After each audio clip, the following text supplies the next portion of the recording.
नमस्कार दोस्तों, क्या आने वाले टाइम में बांग्लादेश के दो टुकड़े होने वाले हैं? क्योंकि हाल ही में बांग्लादेश के दो टुकड़े करने की बात करी है केएनएफ ने। अब सबसे बड़ा सवाल ये उठता है कि ये केएनएफ क्या है?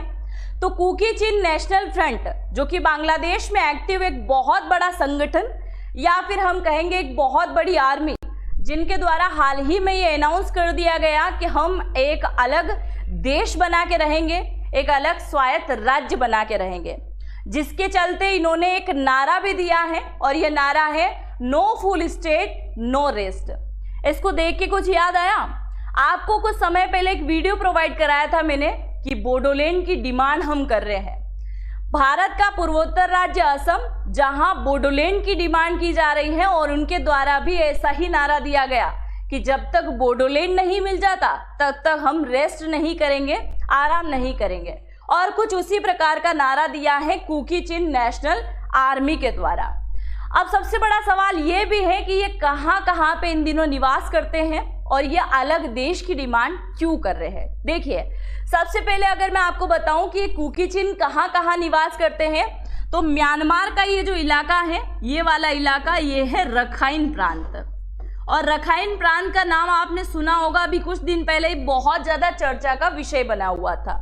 रखाइन प्रांत से थोड़ा आगे आएंगे तो ये बांग्लादेश है और बांग्लादेश का ये वाला इलाका जिसको हम कहते हैं चिटगोंग या फिर इसको चटगांव भी कहा जाता। तो चटगांव का जो पहाड़ी इलाका है, उस पहाड़ी इलाके में ये निवास करते हैं। इससे अगर थोड़ा सा ऊपर चलेंगे तो इधर आ जाता है भारत का हिस्सा, जहां भारत के मिजोरम और मणिपुर के अंदर ये आपको दिखाई देंगे।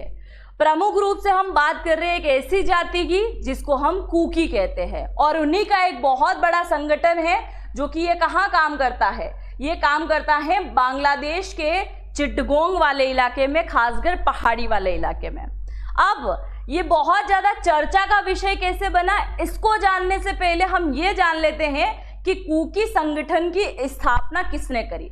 ये है नाथन बम, इनका नाम है नाथन बम, जिनके द्वारा 2008 के अंदर इस कुकी संस्था या फिर हम कहेंगे कि कुकी चिन नेशनल फ्रंट की स्थापना कर दी गई थी, जिसके लिए लगातार एक अलग देश की डिमांड करते आ रहे हैं और जिसके चलते एक बहुत बड़ा संगठन ये अभी बन चुका है, जिसके अंदर 1, 2, 3 नहीं बल्कि हजारों की संख्या में लोग कार्यरत है। अब यह आज चर्चा का विषय कैसे बना, इस पॉइंट पर हम आते हैं। इससे पहले देखिए इनका मेन उद्देश्य क्या है। इनका मेन उद्देश्य है बांग्लादेश के दो ऐसे जिले, रंगामाटी और बंदरबन जिला, इन दोनों जिलों के जो उप जिले हैं, जैसे बम, परवाजा, लुशाई, पंखुआ, खूमी, म्रो और ख्यांग जैसे, इन सभी इलाके में ज्यादातर कौन मिलेगा, इन सभी इलाके में ज्यादातर कुकी जाति पाई जाती है। और इसको लेकर ये बहुत ज्यादा एक्टिव हैं कि हम सभी जातियों को मिला के क्या करो, एक अलग देश की आप डिमांड कर दो और एक अलग देश ये बना के रहेंगे, इन्होंने बोल दिया। अभी हाल ही में छापेमारी हुई थी, बांग्लादेश की सेना ने जब इनको पकड़ा तो यहाँ से कई सारी ऐसी सामग्री मिली जिससे बम बनाया जा सकता है। यहाँ तक कि इनके पास में AK-47 जैसे हथियार भी मौजूद हैं। खुफिया रिपोर्ट के अकॉर्डिंग ये बताया गया है कि अभी हाल ही में जो आज के दिन खबर आई है उसमें ये बताया गया कि केएनएफ के पास में 3000 प्रशिक्षित उग्रवादी हैं, जिनमें से 1000 को गुरिल्ला वारफेयर की विशेष ट्रेनिंग दी जा रही है।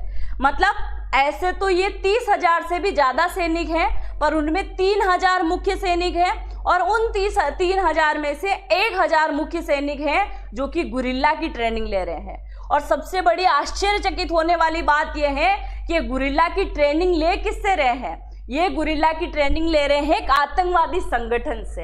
आपको मैं आगे बताऊंगी। यहाँ देखिए, इन्होंने करीब 30,000 सैन्य वर्दियां जब्त करी हैं बांग्लादेशी सेना के द्वारा, जिसकी पूरी अगर कीमत की बात करें तो 20 करोड़ टंका इनकी कीमत है। अब 30,000 सैन्य वर्दियां तो इन्होंने जब्त करी, पर 10,000 वर्दियां ऑलरेडी उन सभी संगठन कार्यकर्ता व्यक्तियों के पास में पहुंच गई, या फिर हम कहेंगे कि ये जो केएनएफ जो आर्मी है उनके पास में ऑलरेडी वर्दियां पहुंच चुकी हैं। केएनएफ ने बांग्लादेश में अलकायदा से जुड़े अंसार संगठन से हाथ मिलाया। अब आप देखिए, अभी कुछ समय पहले मैंने आपको बताया था कि बांग्लादेश का रंगपुर और चिटगोंग एक ऐसे इलाके हैं जहां पे आईएसआई की खुफिया ट्रेनिंग भी यहां पे चल रही है, यानी कि पाकिस्तानी सेना या फिर हम कहेंगे पाकिस्तानी आतंकवादियों का यहाँ पे गतिविधि बहुत आम है। और उसी के चलते आप देख सकते हैं खुफिया एजेंसी के अनुसार कैफ ने बांग्लादेश में अल कायदा समर्थित आतंकी संगठन असार अल इस्लाम से गठजोड़ किया है। अब आप देखिए आतंकी संगठन असार अल इस्लाम जो है वो क्या कर रहा है, इनको ट्रेनिंग देने का काम कर रहा है। किस प्रकार की ट्रेनिंग? गुरिल्ला ट्रेनिंग इनको मिलेगी और आत्मघाती जो हमले होते हैं ना, कैसे विस्फोट करते हैं, कैसे बम फेंकते हैं, इन चीजों की ये ट्रेनिंग ले रहे हैं। और आप सोचिए अगर ये ट्रेनिंग इन्होंने पास कर ली तो आने वाले टाइम में क्या हाल होगा बांग्लादेश का, क्या हाल होगा भारत का और क्या हाल होगा म्यांमार का। इसके साथ आप देखिए गठजोड़ में बांग्लादेश भारत और म्यांमार का चिंता का कारण बन चुका है, क्योंकि अब ये इस्लामिक आतंकवादी नेटवर्कों के साथ में भी जुड़ने का काम कर रहे हैं, जिसमें आपने अभी कुछ समय पहले देखा होगा कि हमारे मणिपुर के अंदर जो हिंसा हुई थी, मणिपुर में बेसिकली 3 जातियां निवास करती हैं, कुकी, नागा और मैथई। ये तीनों अपने हिस्सों को लेकर, आरक्षण को लेकर लड़ाई लड़ी और बाद में लड़ाई इतनी बढ़ गई कि यहाँ पे कई सारे हंगामे हुए, वाहनों को जला दिया गया, जिसके लिए एक बहुत बड़ी भूमिका इस कुकी संगठन के द्वारा निभाई गई थी। दूसरा, आप देखिए कि बांग्लादेश में कई सारे बैंकों के अंदर इन्होंने डकैती करी। अभी अगर मैं बात करूं तो 22 अप्रैल 2025 को इन्होंने एक बहुत बड़ी डकैती करी, जहां इन्होंने 15 से 20 लाख टंका ले लिया था। कहां से? बैंक में जाकर। इसके अलावा आप देखिए और बहुत सारे कारनामे हैं भाई इनके। इसके अलावा देखिए इन्होंने केएनएफ के खिलाफ अभियान जो शुरू किया था बांग्लादेश की सेना के द्वारा, उनके परिणाम स्वरूप 270 कुकी जो थे वो भारत के मिजोरम के अंदर शरणार्थी बन के आ गए और अभी भी वो यहीं रह रहे हैं। आप सभी को पता होगा मैंने एक वीडियो बनाया था म्यांमार और भारत की बॉर्डर सील को लेकर, जिसके चलते ये जो कुकी जाति है ये बहुत ज़्यादा नाराज हो गई थी भारत सरकार को लेकर। इन्होंने बोला था कि आप जब इस बॉर्डर को सील कर देंगे, पहले क्या था कि ये भारत है और भारत ये म्यांमार की बॉर्डर है, तो यहाँ आप सीधा आसानी से 10 किलोमीटर के एरिया तक आसानी से घुस सकते थे।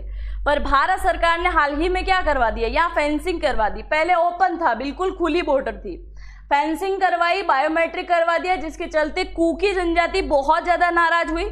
ये बोलते हैं कि हमारे पारंपरिक रिश्ते हैं बांग्लादेशी और म्यांमार में जो हमारे कुकी भाई बहन रहते हैं उसको लेकर, तो ये सरकार का जो फैसला है हमें सही नहीं लगा। उसके टाइम भी इन्होंने बहुत ज़्यादा विरोध किया।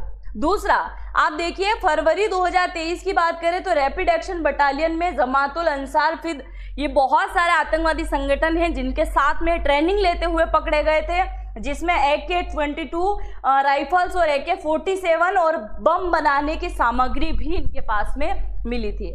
इसके साथ ही अभी हाल ही में 11 मार्च को KNF ने एक निगरानी करी, सड़क का काम चल रहा था, वहां से तकरीबन 12 मजदूरों को क्या कर लिया था, अगवा कर लिया, अफवाह कर लिया, मतलब ले लिया गिरफ्तार में अपने, और बाद में क्या किया, डकैती को लेकर जो फिरौती मांगने हैं वो फिरौती मांगी थी, क्योंकि वो पैसों का इस्तेमाल कहाँ करते हैं, अपने ट्रेनिंग में जो लोग आते हैं उन सभी व्यक्तियों के ऊपर जो है ये उन पैसों को खर्च करते हैं।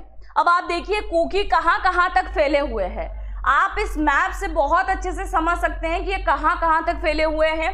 बांग्लादेश का ये इलाका, ये त्रिपुरा वाला इलाका हमारा आ रहा है, कुकी यहाँ पे फैले हुए हैं, म्यांमार का इलाका यहाँ पे आ रहा है, तो ये लगभग कितने इलाके तक फैले हुए हैं, इतने सारे ये कुकी हो चुके हैं। सारे कुकी एक जैसे नहीं होते हैं, पर ये जो संगठन में शामिल हैं वो तो है ही ना। खैर, दूसरा, अभी बांग्लादेश भारत और म्यांमार के संबंधों में जो कड़वाहट आई है उसका अगर सबसे अधिक फायदा किसने उठाया है तो वो उठा रहे हैं KNF। हुआ क्या, अगस्त 2024 में बांग्लादेश में तख्ता पलट हो गया, 2021 में म्यांमार में तख्ता पलट हो गया, और इधर भारत पाकिस्तान का युद्ध चल रहा है। तब तक ये क्या कर रहे हैं, अपने काम को और अंजाम को क्या कर रहे हैं, उनको ठिकाने लगाने का काम कर रहे हैं। आप सभी जानते हैं अभी हाल ही में पाकिस्तान के बलूचिस्तान में एक अलग देश की डिमांड कर दी। कुछ इसी प्रकार से इनका भी संगठन चला आ रहा है 2008 से, और ये लगातार क्या कर रहे हैं, अलग देश की डिमांड कर रहे हैं। अब इनका सरकार से कहना है कि या तो आप क्या करो, हमको एक अलग देश बनाने की परमिशन दे दो, जिसका नाम हम ऑलरेडी सोच चुके हैं, कुकी लैंड हम रखेंगे, और अगर आपने इसकी परमिशन नहीं दी तो फिर हम हमारे हिसाब से देख लेंगे। आए दिन हम क्या करेंगे, फिर शिकार करेंगे, कभी भारत के लोगों को, कभी बांग्लादेश के लोगों को, कभी म्यांमार के लोगों को, क्योंकि आप जानते हैं जब ये इनकी जनसंख्या सब तरफ फैली हुई तो इसका इफेक्ट भी सब तरफ आने वाला है। दूसरा, अब सबसे बड़ी न्यूज़ ये शॉकिंग वाली ये है कि विदेशी फंडिंग तक इनको मिल रही है। और विदेशी फंडिंग कौन दे रहा है?